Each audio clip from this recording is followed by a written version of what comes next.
শুনছেন রাতের রাজপুত্র, লেখিকা জিনিয়া চ্যাটার্জি। কিছু মুহূর্ত পর অনামিকা রৌনকের সাথে অডিটোরিয়ামে প্রবেশ করল এবং প্রায় সবাই ওকে দেখে আশ্চর্য হয়ে গিয়েছিল। আর সব থেকে বেশি আশ্চর্য হয়েছিল শাইনি এবং জেনি। ওরা কেউই এর আগে কখনো অনামিকাকে খোলা চুলে দেখেনি, আর সত্যি খুবই সুন্দর লাগছিল ওকে। শাইনি আর জেনি মিটিমিটি হাসছিল। ওরা বুঝে গেছিল যে নিশ্চয় রৌনকই ওকে বলেছে চুলটা খুলে রাখতে, আর যেহেতু অনামিকা কোনোদিন ওর কোনো কথা ফেলতে পারে না, তাই এটাও ফেলতে পারেনি। মনে মনে খুশি হলো ওরা। অনামিকা মঞ্চের উপর উঠে সোজা শাইনি এবং জেনির পাশে গিয়ে দাঁড়ালো। শাইনি আস্তে আস্তে বলল, কিরে আনা, হঠাৎ কি হলো তোর?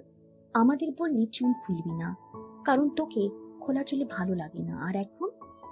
জেনি মুচকি হেসে বলল, আমার তো মনে হচ্ছে নিশ্চয়ই স্পেশাল কেউ বলেছে, যার কোনো কথা আনা ফেলতে পারে না। কি বল শাইনি? শাইনি হেসে বলল, হ্যাঁ একদম।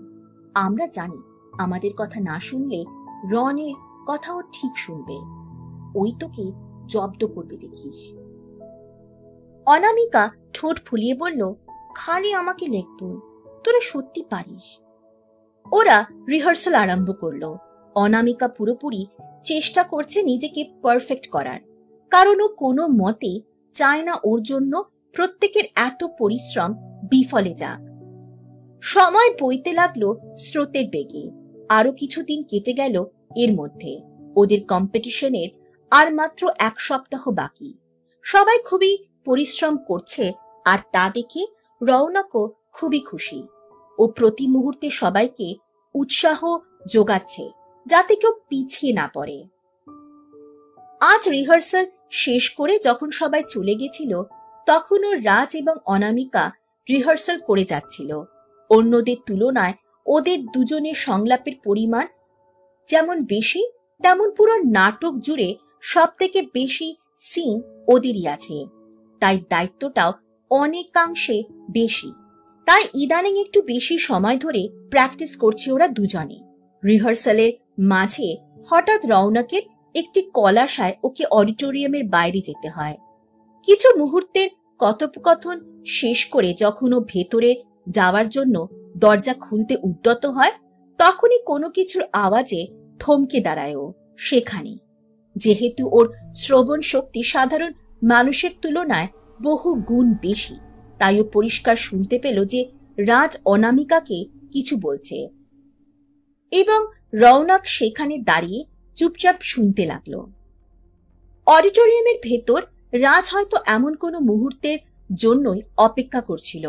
আজ আবারও অনামিকা একা, ঠিক সেই দিনটার মতো। কিন্তু সেদিন ও কিছু করতে তো পারেনি, বরং তার পরিবর্তে সবার সামনে অপমান হতে হয়েছিল। ওকে শুধুমাত্র অনামিকার জন্য।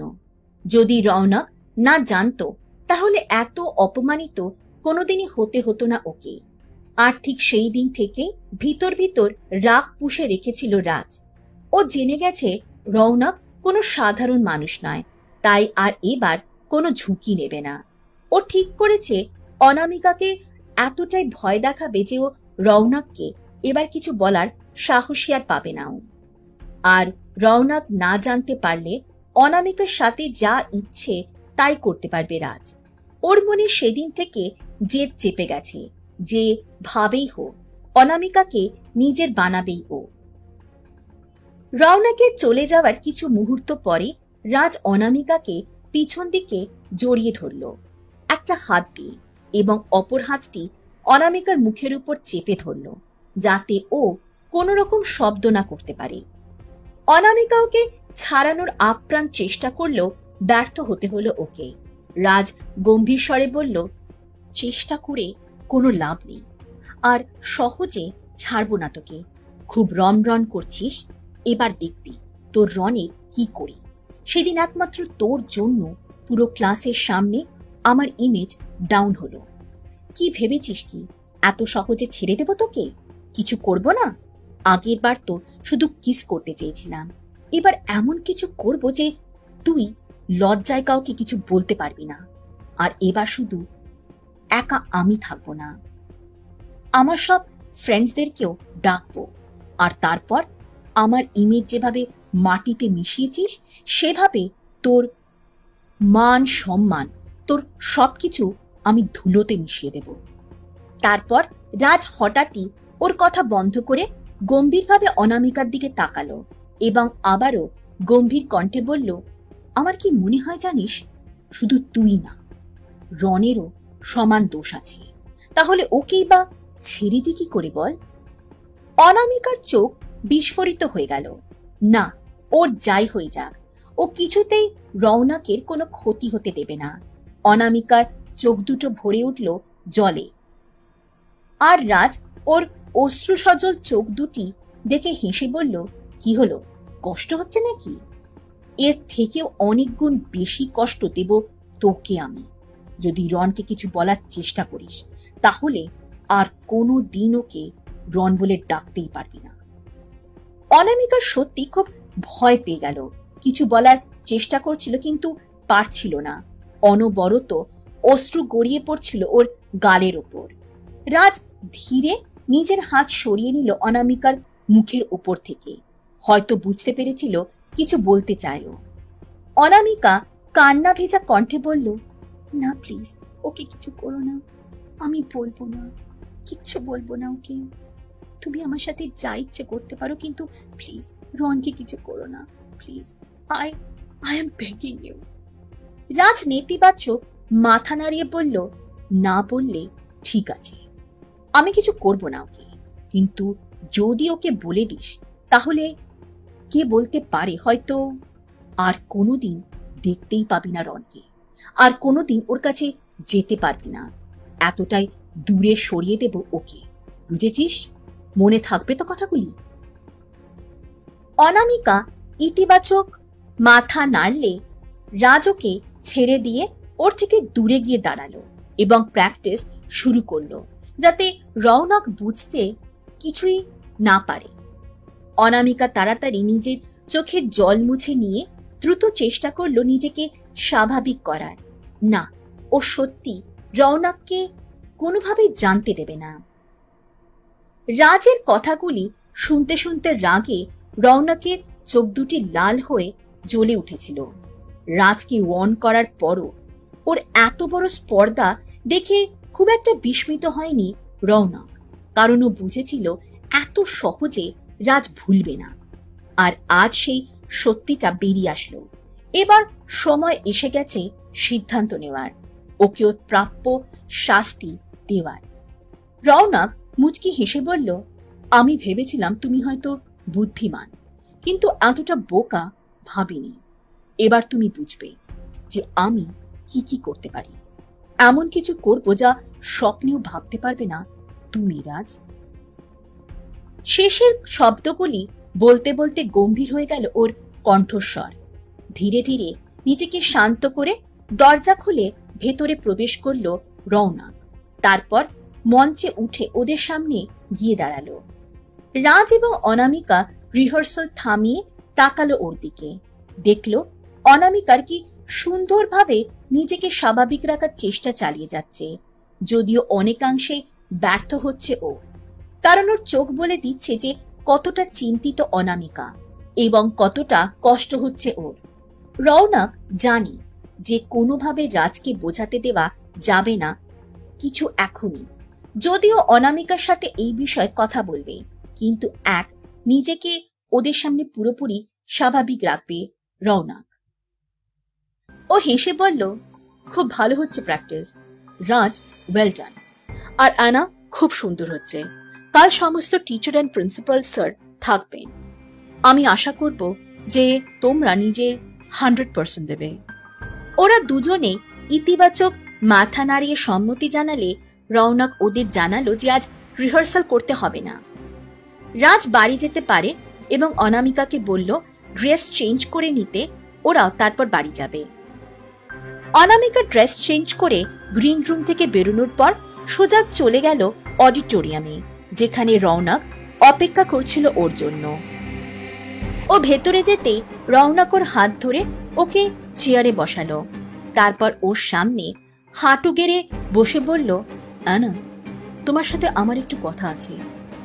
অনামিকা একটু কনফিউজড হয়ে বলল, হ্যাঁ বলো, কি বলবে? রৌনক ওর দিকে তাকিয়ে বলল, আনা, কি হয়েছে তোমার? তোমাকে একটু অন্যরকম লাগছে, শরীর খারাপ লাগছে কি? অনামিকা নেতিবাচক মাথা নাড়লে রৌনক বলল, কেউ কি কিছু বলেছে, বা রাজ কি আবার কিছু বলেছে? কারণ এতদিন পরে তোমাকে আবার খুবই অন্যরকম মনে হচ্ছে জানো, কিছু চলছে তোমার মনের ভিতর। হঠাৎ ওকে মাঝপথে থামিয়ে আনা দ্রুতভাবে বলল, না রাজ, কিছু বলেনি।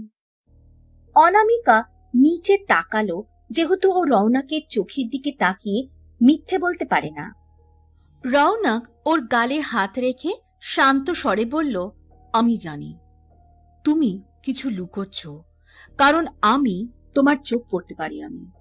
আর তোমার চোখ তাই বলে দিচ্ছে যে তুমি আমাকে সত্যিটা বলছো না। কিন্তু আজ আমি জানতে চাইব না, যখন তুমি নিজের থেকে বলবে তখনই আমি শুনব। তারপর অনামিকাকে নিজের বাহুডোরে আবদ্ধ করে এবং ওর মাথায় হাত বুলিয়ে দিতে দিতে বলল, আমি চাই আমার গুড গার্ল আমার সাথে সব কথা শেয়ার করুক, কিন্তু সেটা না করলেও আমি কোনোদিন আমার আনাকে ফোর্স করব না, কারণ আমি আমার নিজের থেকেও বেশি তোমাকে বিশ্বাস করি, আর সেই বিশ্বাস কখনো এক বিন্দুও কম হবে না। অনামিকার চোখ দুটি আবারও জলে ভরে উঠল এবং মনে মনে বলল, কি করে বলি তোমায় রন, তুমি জানলে ওরা হার্ট করবে। আমি চাই না তা, কখনো না। রাজের বলা কথাগুলি সমানে ভেবে যাচ্ছিল অনামিকা। তারপর হঠাৎ ওর মনে হলো যে ও যদি রৌনককে কিছু নাও বলে, তাও কিন্তু ওকে রাজ হার্ট করতে পারে। অনামিকার বিন্দুমাত্র বিশ্বাস করতে ইচ্ছে করছিল না রাজকে, তাই ও সিদ্ধান্ত নিল রৌনককে সবটা জানাবে। অনামিকা রৌনকের দিকে তাকিয়ে বলল, রন, তোমাকে আমার কিছু বলার আছে। তুমি আমাকে বলেছিলে যে ভালোবাসা আর বন্ধুত্বে কখনো গোপনীয়তা রাখতে নেই, তাই আমি সব বলবো তোমায়, কিন্তু তোমাকে প্রমিস করতে হবে আমি তোমাকে যা বলবো তুমি রাজকে কিছুতেই জানতে দেবে না। রৌনক ইতিবাচক মাথা নাড়লে অনামিকা রাজের বলা সেই সমস্ত কথাগুলো তুলে ধরল। চোখের জল বাদ মানছিল না কিছুতেই। তখন রৌনক ওর অশ্রু মুছিয়ে অনামিকাকে আবার বুকে টেনে নিয়ে বলল, আমার কিছু হবে না না, রাজ কেন এই ওয়ার্ল্ডের এমন কেউ নেই যে আমাকে হার্ট করতে পারে। তোমার রন কিন্তু খুব স্ট্রং। অনামিকা নেতিবাচক মাথা নাড়লে বলল, না, আমাকে প্রমিস করো কিছু হবে না তোমার। রৌনক মুচকি হেসে বলল, আচ্ছা, আই প্রমিস আমার কিছু হবে না। এবার ঠিক আছে তো আমার গুড গার্ল? কিন্তু তোমাকে একটা প্রমিস করতে হবে যে যদি রাজ কখনো তোমাকে টাচ করারও চেষ্টা করে, তার পানিশমেন্ট কিন্তু আমি ওকে নিশ্চয়ই দেব। আর তুমি তখন আমাকে আটকাবে না, কারণ আমি আমার অ্যানার গায়ে কোনোদিন একটা আঁচও লাগতে দেব না। অনামিকা প্রথমে বেশ খানিকটা চিন্তিত হয়ে গেছিল, বুঝতে পারছিল না ওর রনকে প্রমিস করা উচিত কিনা। তারপর নিজেকে বোঝালো যে রৌনক যখন বলছে ওর কিছু হবে না, তাহলে নিশ্চয়ই কিছু হতে দেবে না নিজে। তাই অনামিকাও ইতিবাচক মাথা নাড়ল। ও রৌনকের হাত দুটো শক্ত করে ধরে রেখেছিল, ভাবছিল সত্যি আর কত বাধা আসবে, কেন সবাই ওদের একে অপরের থেকে দূর করে দিতে চাইছে। ও বুঝে উঠতে পারছিল না, আর এসব ভাবতে ভাবতেই আবারও ওর চোখ ভরে উঠেছিল জলে। রৌনক এক দৃষ্টে তাকিয়েছিল অনামিকার দিকে, আর তারপর ও ধীরে ধীরে নিজের মুখটি অনামিকার কাছে নিয়ে গেল এবং অনামিকার চোখে চোখ রেখে শান্ত স্বরে বলল, আমি আজ আবার প্রমিস করছি, তোমার মনে যত কষ্ট রয়েছে আমার দায়িত্ব সেই সমস্ত কষ্ট মুছিয়ে দেবার। আমার থেকে কেউ কোনোদিন তোমাকে দূরে সরিয়ে নিতে পারবে না, না যাই হয়ে যাক না কেন, তুমি শুধু আমার। আর সারা জীবন আমার হয়ে থাকবে। যে বাধায় আসুক না কেন, একসাথে তুমি আর আমি সব কাটিয়ে উঠব। একসাথে সমস্ত বাধাকে জয় করে নেব আমরা। আর আমি জানি যে আমার অ্যানা কত স্ট্রং, রনের থেকেও স্ট্রং। আর তাই তো এত ভালো লাগে তোমাকে আমার। অনামিকা বিস্মিত হয়ে গেল রৌনকের বলা কথাগুলি শুনে, আর চোখের কোণে জমা জলগুলি গড়িয়ে পড়ল ওর গাল বেয়ে। রৌনক চিন্তিত হয়ে তাকালো ওর দিকে, তারপর আবারও অনামিকার চোখের জল মুছে দিতে দিতে বলল, আবার আমার গুড গার্ল কাঁদছে। এবার তুমি কিন্তু আমার নিজেকে করা প্রমিস ভাঙিয়ে দিচ্ছ। তারপর নিজের মনে মনে বলল, রাজ, তোমাকে যত না কষ্ট দিয়েছি তার থেকে অনেক গুণ বেশি নিজে পাবে। দেখবে আমি ওকে কি করব। তোমার থেকে চিরদিনের মতো সরিয়ে দেব ওকে আমি। অনামিকা আদো আদো কণ্ঠে বলল, কি প্রমিস? তারপর প্রশ্নের যা প্রত্যুত্তর পেল তা হয়তো একেবারে আশা করেনি অনামিকা। অনামিকা বুঝতে পারছিল না রৌনকের নিজেকে করা কোনো প্রমিস ওর চোখের জলের জন্য ভেঙে যাচ্ছে। রৌনক ওর জিজ্ঞাসু মুখ দেখে হেসে বলল, আমি নিজেকে প্রমিস করেছি যে তোমাকে কখনো কাঁদতে দেব না। না, তুমি শুধু হাসবে, সব সময় হাসবে। আমি তোমার হাসির, তোমার আনন্দের কারণ হয়ে থাকতে চাই। আর তুমি তো আমাকে নিজের দুঃখের কারণ বানিয়ে দিচ্ছ। শেষের কথাটি রৌনক একটু বাচ্চাদের মতো করেই বলল। অনামিকা কিছু বলতে গেলে রৌনক ওর হাতের একটি আঙুল অনামিকার ঠোঁটের উপর রেখে শান্ত স্বরে বলল, শশ, আর একটাও কথা না। আমার গুড গার্ল আর একটুও কাঁদবে না, বুঝেছ? কারণ তোমার হাসি আমার জন্য খুব স্পেশাল। আর এই হাসি পৃথিবীর সব থেকে সুন্দর গিফট, যা দেখার জন্য সত্যি আমি সবকিছু করতে পারি। তারপর অনামিকাকে নিজের বাহু ডোরে আবদ্ধ করে বলল, তুমি আমার জীবনের সব থেকে সুন্দর গিফট। অনামিকা খুবই বিস্মিত হয়ে গেল। সত্যি ও আশা করেনি রৌনক এমন কিছু বলবে। ওকে আরো শক্ত করে জড়িয়ে ধরল অনামিকা এবং বলল, আর তুমি আমারও জীবনে সব থেকে সুন্দর গিফট, যা কখনো হারাতে চাই না। রৌনক ইতিবাচক মাথা নাড়িয়ে ওর কপালে আলতোভাবে স্পর্শ করল নিজের ঠোঁট জোড়া এবং বলল, আমি তো ভাবছিলাম যে আজ আমি আমার গুড গার্লকে নিয়ে কোথাও ঘুরতে যাই, অনেক গল্প করব আমরা, অ্যান্ড দেন আমরা একসাথে বসে আইসক্রিমও খাবো। অ্যানা তো আইসক্রিম খুব ভালোবাসে। অনামিকার আজ কোথাও যেতে মন চাইছিল না। তখনও রাজের বলা কথাগুলি ঘুরপাক খাচ্ছিল ওর মাথায়। তাই নেতিবাচক মাথা নাড়িয়ে বলল, রন, আজ না, অন্যদিন, আজ বাড়ি যাব, চলো। রৌনক অনামিকার মনের কথা বুঝতে পেরে আর জোর করল না।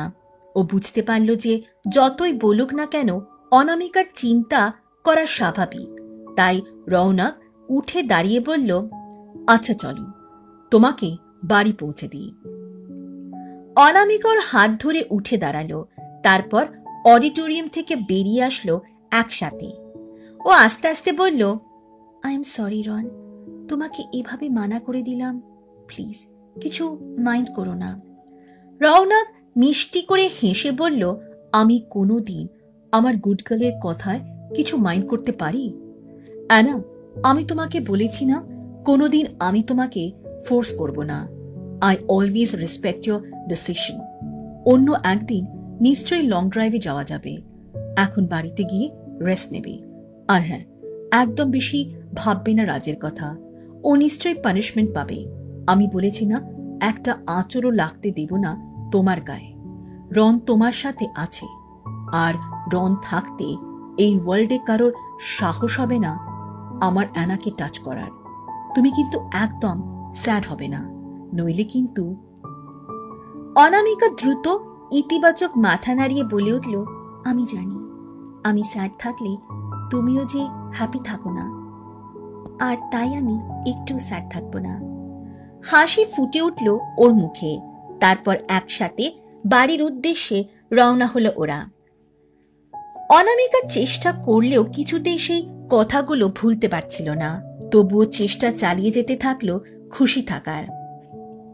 কিছু মুহূর্ত পরে রৌনকের গাড়ি অবশেষে থামল অনামিকার বাড়ির সামনে। অনামিকার সত্যি ওর সান্নিধ্য ছেড়ে যেতে চাইছিল না একদম, কিন্তু কি আর করবে, যেতে তো হবেই। তাই অগত্যা গুড নাইট বলে গাড়ি থেকে বেরোতে গেলেই হঠাৎ ওর হাতের ওপর রৌনকের হাতের স্পর্শ পেয়ে ফিরে তাকাতে রৌনক বলল, আনা, আর একটু থাকো না আমার কাছে। অনামিকাও মনে মনে সেটাই চাইছিল, আর তাই বেশি বাক্য ব্যয় না করে রয়ে গেল আরো কিছুক্ষণের জন্য। বেশ অনেকটাই সময় কাটালো গাড়ির ভেতর ওরা দুজনে একে অপরের সাথে গল্প করে। তারপর অনামিকা বিদায় জানানোর সময় উপস্থিত হলো। রৌনক ওর দিকে তাকিয়ে বলল, আনা, তোমাকে আমার কিছু দেওয়ার আছে, চোখ বন্ধ করো। অনামিকা রৌনকের কথা শুনে প্রথমে কিছুটা কনফিউজড হয়ে গেলেও নিজের চোখ বন্ধ করে নিল। তারপর চোখ খোলার নির্দেশ পেয়ে নিজের চোখ খুলতেই খুবই আশ্চর্য হয়ে গেল ও। দেখতে পেল রৌনক ওর সামনে একজোড়া সুন্দর ইয়াররিং নিয়ে বসে আছে। অনামিকা এতটাই আনন্দ হয়ে গেছিল যে কিছু বলার ভাষা হারিয়ে ফেলেছিল সেই মুহূর্তে। কিছুক্ষণ পর নিজের সম্বিত ফিরতেই দেখল রৌনক এক দৃষ্টে তাকিয়ে আছে ওর দিকে। অনামিকা তখন ওর চোখে চোখ রেখে বলল, হঠাৎ আমার জন্য? রৌনক সুমধুর স্বরে বলল, গিফট দেওয়ার কোনো নির্দিষ্ট টাইম হয় না, এটা যখন মন চাইবে তখনই দেওয়া যায়। আর আমার গুড গার্লের জন্য আমার মন চেয়েছে, তাই আমি নিয়ে আসলাম। কিন্তু একটা শর্ত আছে, আমি নিজে হাতে তোমাকে পরিয়ে দেব। রক্তিম আভা ছড়িয়ে পড়ল অনামিকার সারা গালে। তারপর রৌনক ওর জন্য আনা উপহারটি পরিয়ে দিল এবং ওর গালের ওপর আলতোভাবে নিজের হাতটি রেখে সুমধুর স্বরে বলল, আমার আনাকে এতটাই সুন্দর লাগছে যে মন করছে। রৌনক হঠাৎই ওর কথা বলা স্তব্ধ করে নিজের মুখটি অনামিকার কাছে নিয়ে গেল।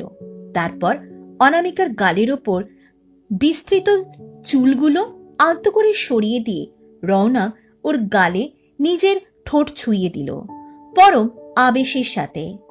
আর কিছু মুহূর্ত পরে ওর চোখে চোখ রেখে সুমধুর স্বরে বলল, মন তো চায় এভাবেই তোমাকে আমার কাছে রেখে দিই সারা জীবনের জন্য।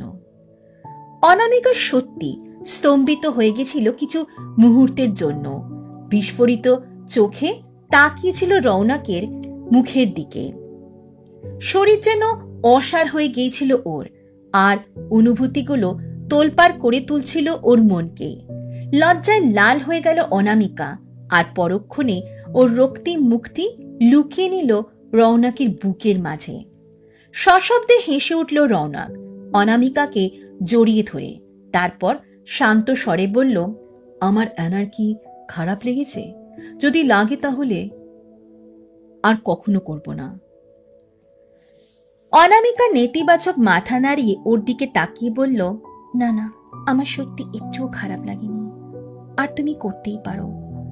রৌনক ওর রক্তিম মুখের দিকে তাকিয়ে মনে মনে বলল, কোনো মানুষের সামনে যদি তার ভালোবাসার মানুষ কষ্ট পায়, তবে কি সে মুখ ফিরিয়ে নিতে পারে? কখনোই পারে না। তারও তো ব্যথা অনুভব হয়। তোমার মনের কষ্ট কিছু লাঘব করার জন্য যেমন আমি এটা করতে বাধ্য হলাম, ঠিক তেমনি এর মধ্যে দিয়ে তোমার প্রতি আমি আমার ভালোবাসাটাও প্রকাশ করলাম। তারপর রৌনক ওর চোখে চোখ রেখে বলল, তাহলে আজ থেকে আমার প্রতিনিয়ত অভ্যাসের সাথে আরো একটি অভ্যাস যোগ হলো। অনামিকা বুঝতে পারল না রৌনক কি বোঝাতে চাইছে।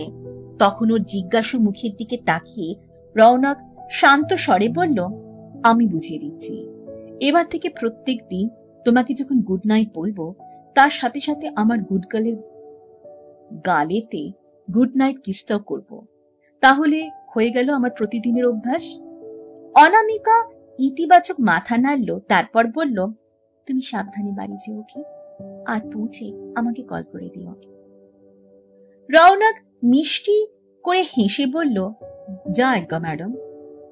অ্যানা, নিশ্চয়ই, শুধু বাড়ি গিয়ে নাও, আজ কিন্তু অনেক কথা বলবো। শোনো, তুমি লক্ষ্মী মেয়ের মতো তাড়াতাড়ি ডিনার করে নেবে, ওকে? তারপর আজ অনেক গল্প করব আমরা একসাথে, ঠিক আছে? গুড গার্ল, আবার কাল দেখা হবে। ওকে অ্যানা, গুড নাইট। আজ যে ঘটনাটা ঘটেছিল, সেই ঘটনাটার যাতে অনামিকার মনে কোনো খারাপ প্রভাব বিস্তার না করে তারই চেষ্টা করছিল রৌনক। অনামিকা মিষ্টি হেসে মাথা নাড়ল। তারপর রৌনককে বিদায় জানিয়ে গাড়ি থেকে বেরোলো অ্যাপার্টমেন্টে প্রবেশ করার পূর্বে। রাজের বলা কোনো কথা জানালো না শায়নি আর জেনিকে তখনই, এবং ওদের সামনে পুরোপুরি চেষ্টা করলো নিজেকে খুশি রাখার। অনামিকা ঘরে প্রবেশ করতেই শায়নি আর জেনি বেশ আশ্চর্য হয়ে গেল ওকে দেখে। শায়নি বলল, তোকে আজকে একটু অন্যরকম লাগছে, সামথিং ডিফারেন্ট। জেনি ইতিবাচক মাথা নাড়িয়ে বলল, হ্যাঁ সত্যি তো।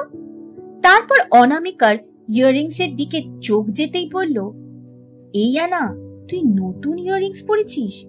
কখন কিনলি? আমাদের বলিসনি তো। অনামিকা মিষ্টি করে হেসে বলল, আমি কিনিনি, এটা আমাকে রন গিফট করেছে।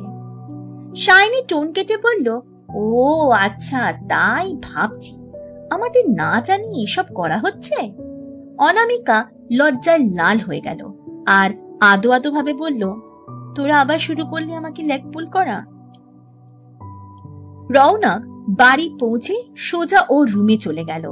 যতক্ষণ না রাজের প্রাপ্য শাস্তি ওকে দিতে পারছে তখন কিছুই ভালো লাগছিল না ওর। তারপর অনামিকাকে কল করতেই অপর প্রান্ত থেকে ওর চিন্তিত কণ্ঠস্বর ভেসে আসলো, তুমি বাড়ি পৌঁছে গেছো? কিছু হয়নি তো তোমার?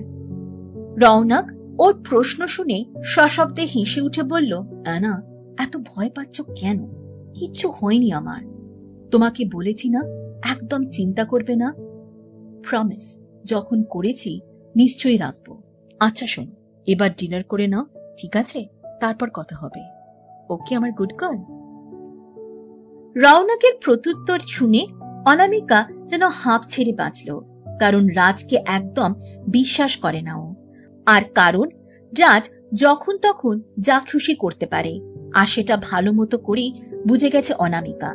তাই রৌনককে নিয়ে এতটা চিন্তা করা স্বাভাবিক। ওদের কথোপকথন শেষ হতেই হঠাৎ রিয়ালি দেবী ঘরে কিছু সুদর্শন ব্যক্তিত্বের সাথে প্রবেশ করলেন। রন, তুই হঠাৎ এদের ডাকলি?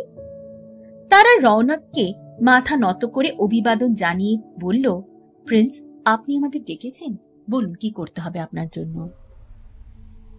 রৌনক ইতিবাচক মাথা নাড়িয়ে বলল, হ্যাঁ, তোমাদের সাথে আমার গুরুত্বপূর্ণ কথা আছে। কিছু কিছু মানুষ নিজেকে বড্ড ওভার স্মার্ট ভাবে, তাদেরকে ওয়ার্ন করলেও দে জাস্ট ডোন্ট কেয়ার। তাই তাদের বুঝিয়ে দিতে হবে যে তাদের আসল জায়গাটা কোথায়, বুঝেছ মম? রিয়ালি দেবী রৌনকের পাশে গিয়ে বসলেন। লাল তরল পানীয় তে চুমুক দিতে দিতে রাজ এবং তার বন্ধুদের ব্যাপারে জানালো রৌনক। তারপর গম্ভীর স্বরে বলল, আমি আমার আর অ্যানার জীবনে কোনো আউটসাইডারের ইনভলভমেন্ট চাই না। রাজ যা করেছে তার পানিশমেন্ট আমি দেব। I just want you guys to take care of his friends. আমি বলবো না কি করবে, এটা পুরোপুরি তোমাদের উপর। তোমরা যা ইচ্ছে করতে পারো উইথাউট হার্টিং দেম।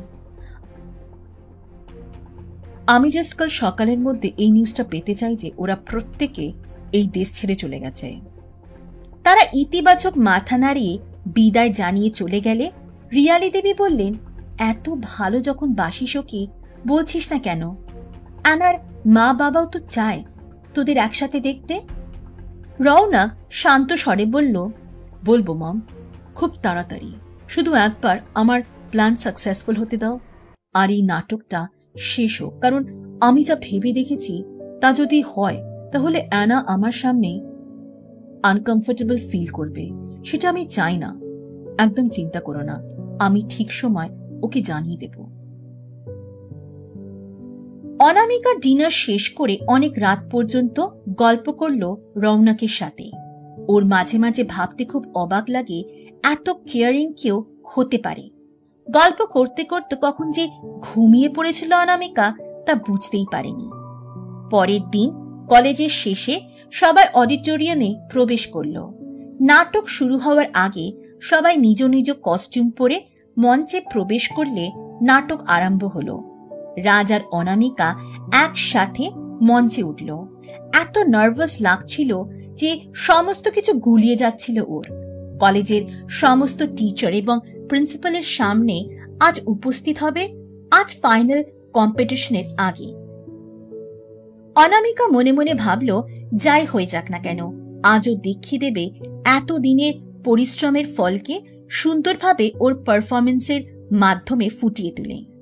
রওনাক মঞ্চের পিছন থেকে আশ্বস্ত করল ওকে যে সমস্ত কিছু ঠিক হবে। অনামিকা দীর্ঘশ্বাস নিয়ে সংলাপ বলতে আরম্ভ করল। হঠাৎ দেখল যে রাজ নিজের সংলাপ বলা ছেড়ে দিয়ে এগিয়ে আসছিল অনামিকার কাছে। কিছু বুঝে ওঠার আগেই রাজ হঠাৎ ওকে জড়িয়ে ধরল। ছাড়ানোর আপ্রাণ চেষ্টা করল, ব্যর্থ হতে হলো অনামিকাকে। লজ্জায় ঘৃণায় চোখ দুটি জলে ভরে উঠল ওর। কোনোদিনও ভাবতে পারেনি সবার সামনে এমন পরিস্থিতিতে পড়তে হবে অনামিকাকে। ঘড়িতে ঢং ঢং করে রাত 11টার ঘন্টা বাজতে হঠাৎ অনামিকার সম্বিত ফিরল। কিছুক্ষণ আগের মুহূর্ত ভাবতে ভাবতে কখন যে অতীতে পৌঁছে গিয়েছিল বুঝতেই পারেনি অনামিকা। অতীতের জগৎ থেকে বর্তমানে পদার্পণ করতেই শাইনি বলল, কি ভাবছিলি এতক্ষণ ধরে? কখন থেকে তোকে ডাকছিলাম।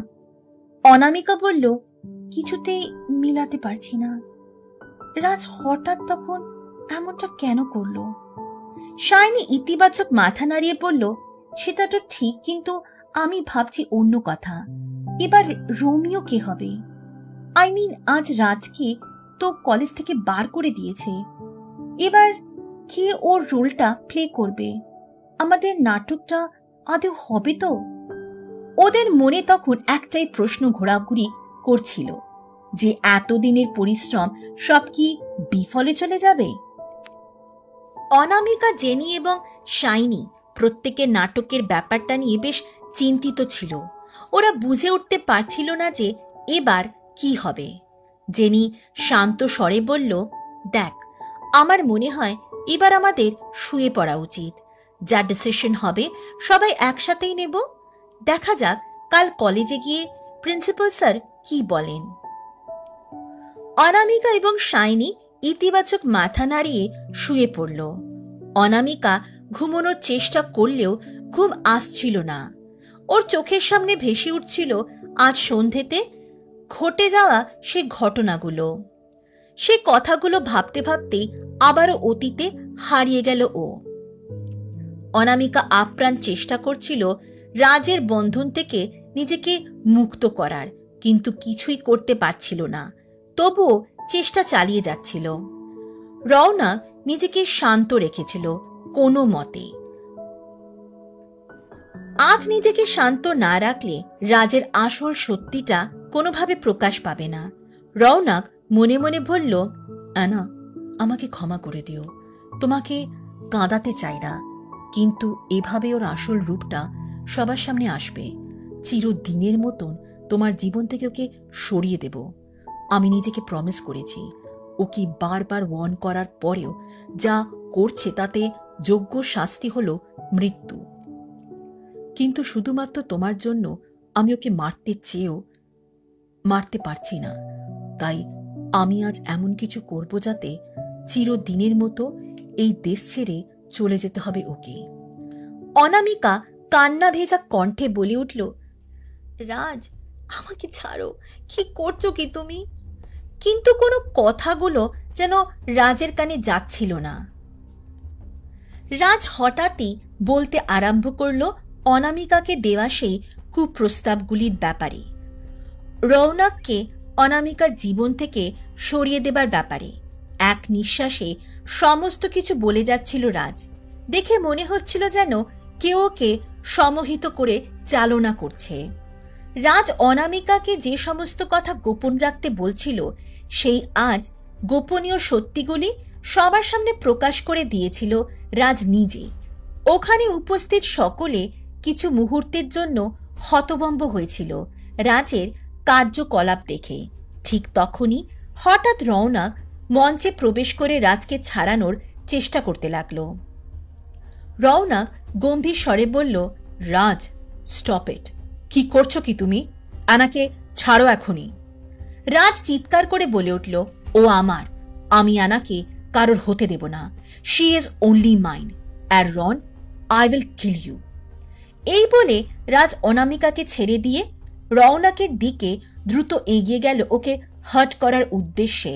কিন্তু কিছু করার আগে প্রিন্সিপাল চিৎকার করে বলে উঠলেন যে উনি রাজকে এই কলেজ থেকে বহিষ্কার করছেন।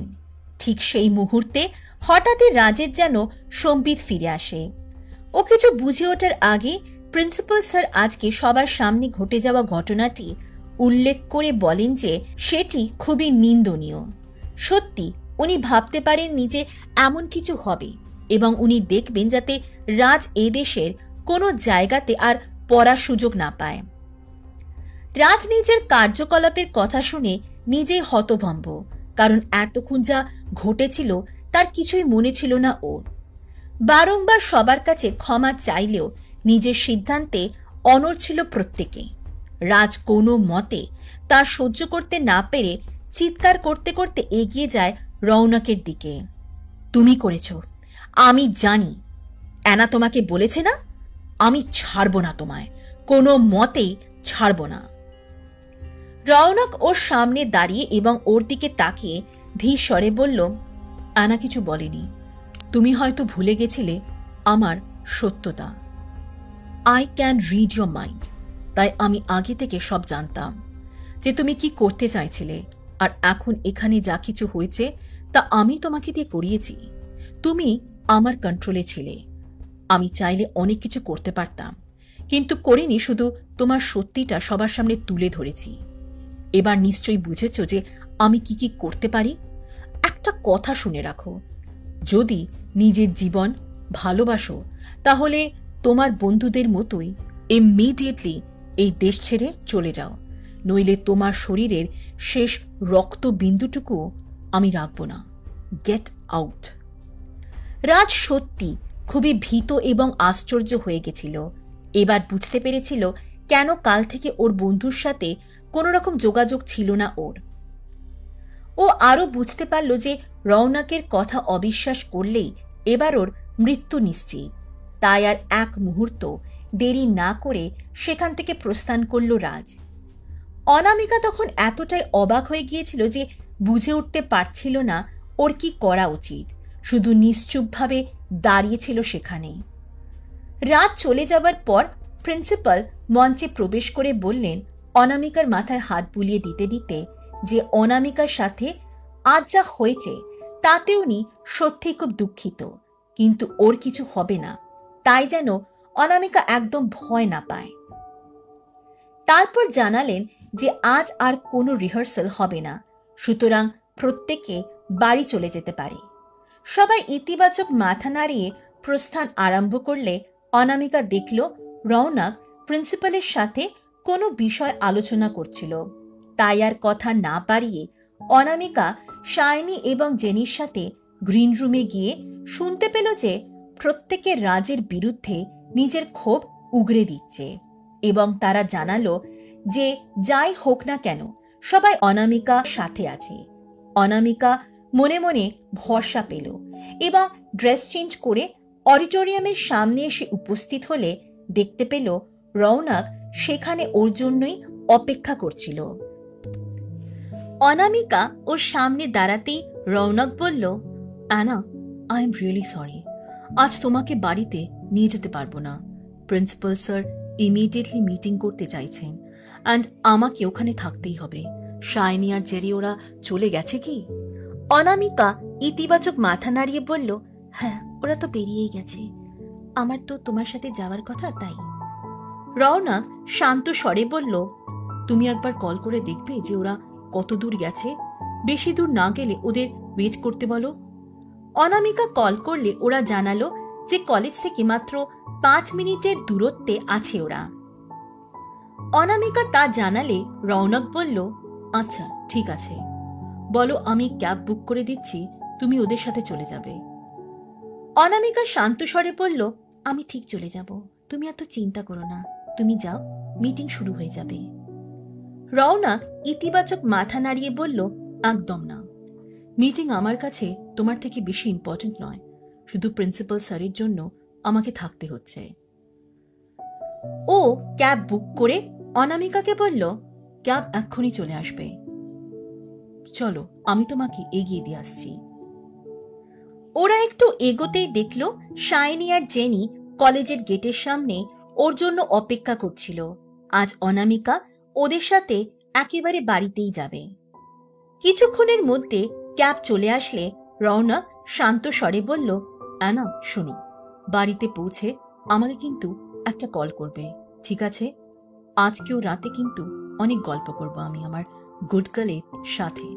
আর হ্যাঁ, তাড়াতাড়ি ডিনার করে নেবে কিন্তু। ওকে, বাই। অনামিকা ইতিবাচক মাথা নাড়িয়ে সেখান থেকে প্রস্থান করল। শাইনি বলল, খুব ভালো হয়েছে, আমি তো খুব হ্যাপি হয়েছি, আজ রাজকে বার করে দিয়েছে দেখে, এত বাজে ছেলে থাকার কোনো মানেই হয় না। জেনি বলল, ঠিক বলেছিস, যদি ওখানে টিচাররা না থাকতো আমি ওকে কোনো মতেই ছাড়তাম না, সাহস কি করে হয় আবার সেম জিনিস করার। অনামিকা বলল, ছাড় না, যা হওয়ার হয়ে গেছে, ও পানিশমেন্ট তো পেয়ে গেছে, ব্যাস।